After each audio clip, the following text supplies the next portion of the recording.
두 번째로 말씀드릴 것은 이제 프랑스 얘기를 드리려고 합니다. 왜 프랑스 얘기를 드리냐면 중도에 대한 얘기가 너무 많아요. 중도 확장성, 중도를 막 하자.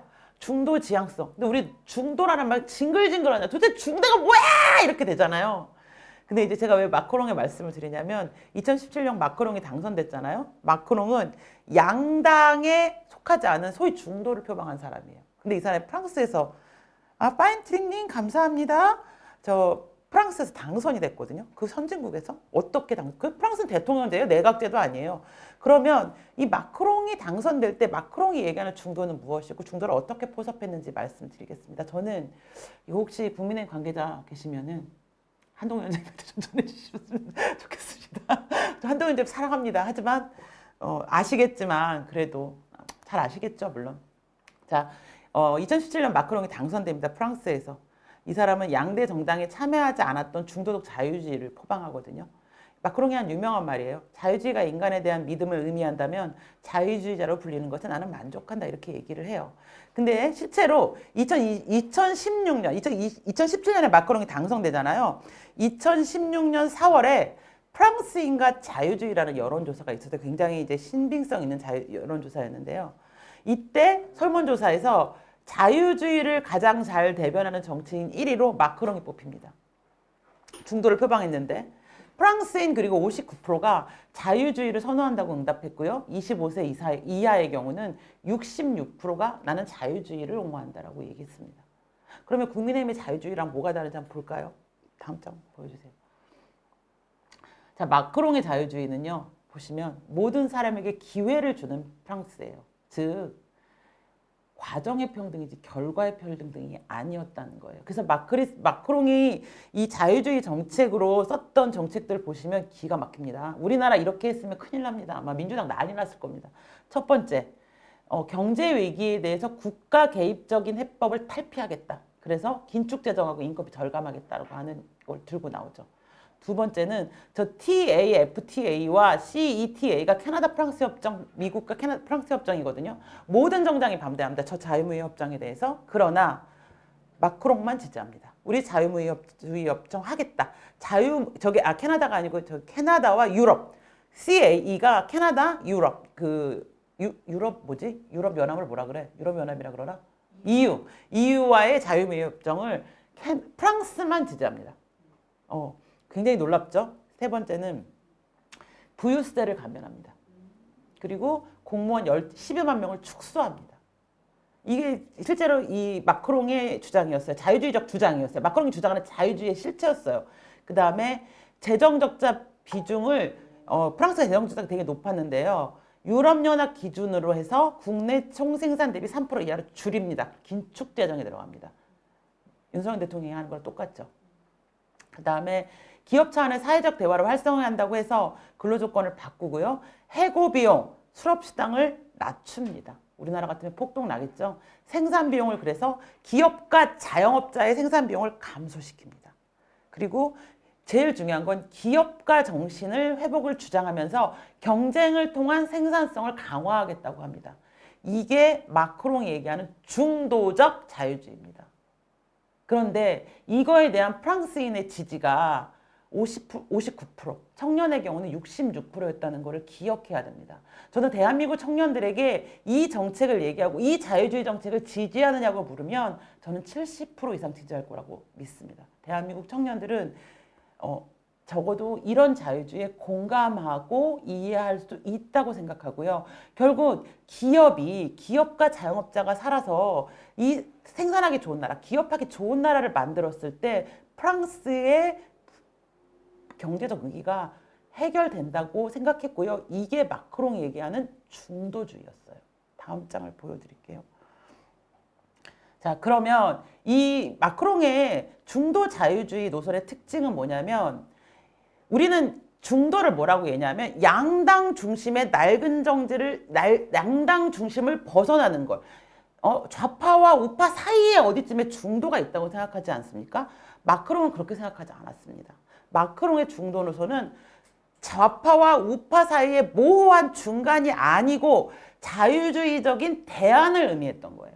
그러니까 좌파, 우파가 다 제시하지 못했던 더 자유주의적 대안이 중도라고 생각했던 거예요. 그래서 막 이 되게 멋있어요. 컴플렉스를 벗어난 세계화. 멋지지 않습니까?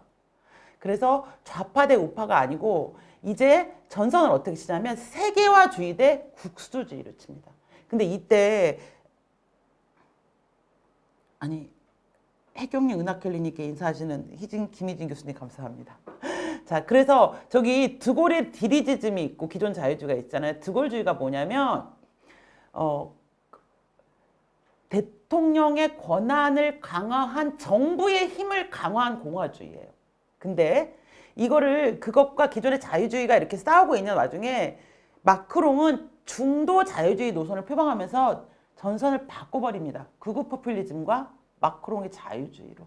그래서 장마리 르펜 사태 아시죠? 장마리 르펜 굉장히 많은 사람 지지했지만 결국 프랑스가 마크롱을 다시 지지하죠. 자유주의에 손을 듭니다. 그러면 저는 우리나라에도 역시 양극단에 약간 뭐 극우일 수도 있고 뭐 민주당은 뭐 다 극좌니까 극좌일 수도 있고 해서 전체주의적 성향을 띠고 있는 세력들이 많거든요. 그러면 저는 국민의힘이 중도를 표방하겠다고 하면 좌파도 우파도 아닌 중간에 있는 모호한 사람들을 설득하는 것이 아니라 좌파와 우파가 모두 제시하지 못했던 새로운 자유주의, 새로운 세계화주의를 제창하고 그것을 더 적극적으로 표방했어야 하는 게 아닌가. 그리고 이것이 이번 총선에서 또 이후 대선에서 우리가 얘기하는 중도적 자유주의, 마크롱의 자유주의 모델을 우리 사회에 맞게 조금 개선해서라도 지금은 그런 어떤 대안을 포퓰리즘의 대척점으로서의 자유주의, 중도적 자유주의를 내야 된다고 생각합니다. 아, 김영님 감사합니다. 그래서 여기 보면 프랑스는 세계보다 더 개방해야 된다. 세계화는 프랑스에게 기회를 제공한다. 프랑스의 기업 진출을 위한 자유무역 확대가 필요하다. 이게 프랑스가 선진국이라서 가능한 걸까요? 아닙니다. 한국도 선진국입니다. 세계화는 한국에 기회를 제공하고요. 한국 기업 진출을 위한 자유무역 확대가 필요합니다. 그리고 되게 중요한 얼마 전에 보고서가 하나 나왔는데 사실 저도 민경훈 대표님한테 들어가지고 정확한 데이터는 듣지 못했는데 이제 민경훈 대표님 최근에 보신 데이터에서 저한테 얘기해 주신 건데 지금 중국에 있는 세계 기업들이 빠져나가고 있어요. 근데 이 세계 기업 빠져나간 기업들이 제일 오고 싶어하는 나라는 한국입니다. 근데 그러기 위해서 한국에 몇 가지 규제를 해제해달라고 요구하고 있어요. 그게 뭐냐면 기업 내 왕따 아시죠? 그 다음에 산재, 중대재해처벌법 이 몇 가지 규제를 풀어준다면 중국에 갔던 많은 글로벌 기업들이 한국으로 오고 싶어해요. 그러면 세계화는 사실 한국에게 엄청난 기회를 제공하고요. 우리는 자원이 없고 고립되어 있는 나라이기 때문에 세계와 소통하고 세계로 진출해야 더 많은 부를 창출할 수 있어요. 저는 이거를 설득해야 되고 설득할 수 있다고 믿고 또 적어도 우리가 이번 선거에서 반드시 선택해야 될 20대들에게는 이거보다 더 좋은 정책은 없다고 생각합니다. 그들에게 20대들에게 야, 좀 뭐 실업급여 좀 더 줄게. 혹은 20대들에게 야 청년주택 줄게. 그런 거 싫어해요. 걔네들은 결핍이 있는 세대들이 아니거든요.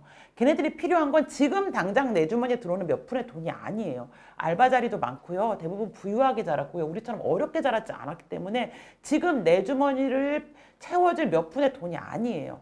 걔네 20대에게 필요한 건 앞으로 미래에 내가 먹고 살 수 있는 이 한국보다 훨씬 더 넓고 큰 세계를 개척하는 더 큰 땅이에요. 더 큰 저는 기회와 가능성이라고 생각해요. 그거에 대해서 전면적으로 이야기하고 용기 있게 설파해야 됩니다. 저는 그게 중도주의라고 생각합니다. 나 다 읽었어. 아, 체리주스님 감사합니다. 소님 SA 수혜님. 수혜님 감사합니다. 다음 장 보여주시면요. 멋지지 않습니까? 제가 하고 싶은 얘기는 이겁니다. 마크롱이 이야기하는 중도. 마크롱을 지지했던 중도는 어떤 세력이었는가? 아까 말씀드렸죠? 결국 양당의 정치에서 사실은 국민들은 자유를 보지 못했던 겁니다. 진정한 자유주의를 보지 못했던 거고요. 우리가 표방할 중도적 자유주의는 중도주의 그리고 중도적 자유주의는 우파도 좌파도 아니다라고 하는 소극적 규정을 넘어서서 극우 포퓰리즘 혹은 극자 포퓰리즘과 차별화되는 적극적 의미로서의 세계화, 정말 적극적 의미로서의 자유주의, 개인주의를 저는 이야기한다고 생각하고요. 이거에 대해서 적어도 자라나고 있는 20, 30대는 저는 적극 동의할 거라고 생각하는데 프랑스의 20대보다 한국의 20대가 더 적극적인 동의를 보낼 거라고 생각하고 이 적극적 동의를 통해서 우리는 선거에서 이길 수 있어요. 40대들은 안 된다니까요. 바이크님 감사합니다.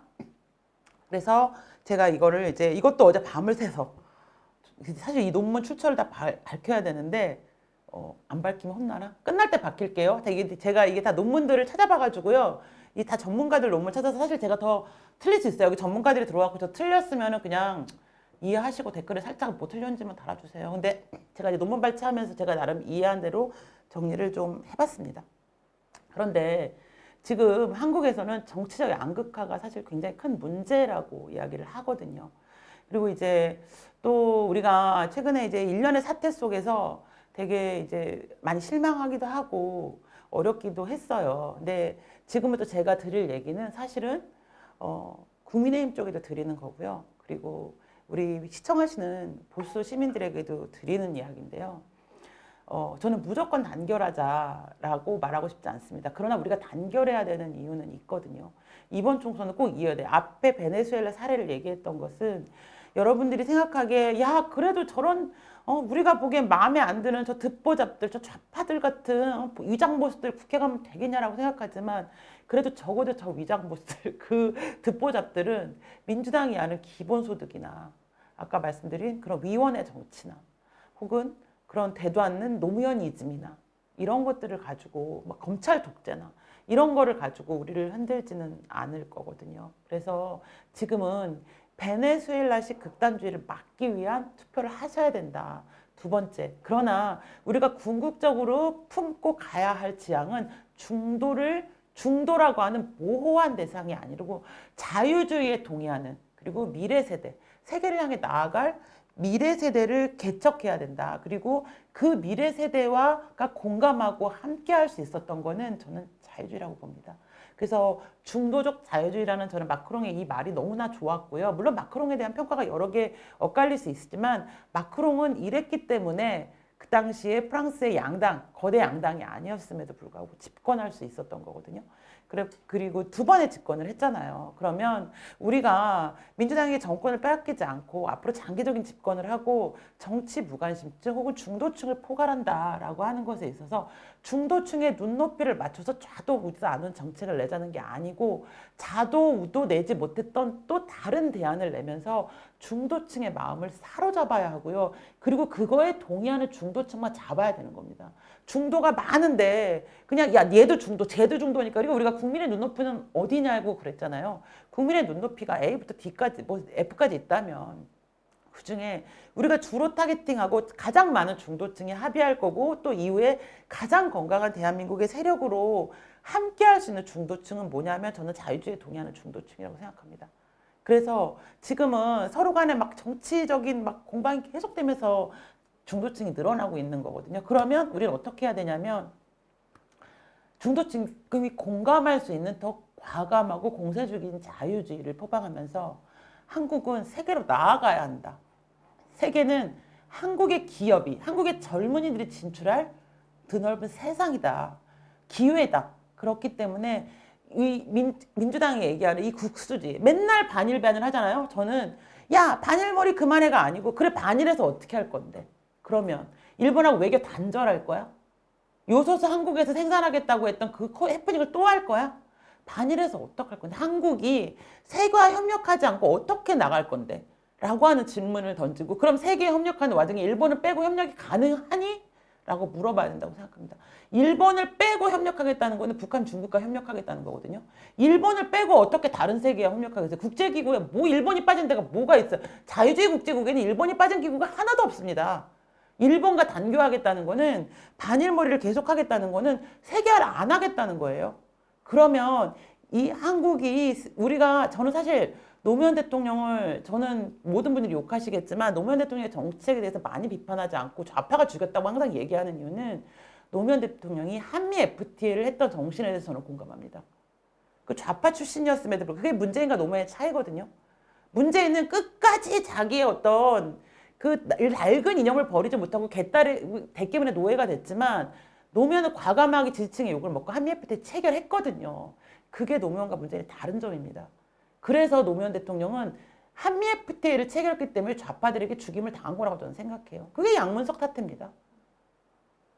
노무현은 대통령이 되고 나서 여전히 좌파적 사상은 남아 있었지만 이 파병 문제랑 그 다음에 한미 FTA 등 몇 가지 정책에 있어서는 실리적인 정책을 취했어요. 그래서 좌파들이 죽인 겁니다. 따시켜서 죽인 거고 등에 빗을 꽂아 죽인 거예요.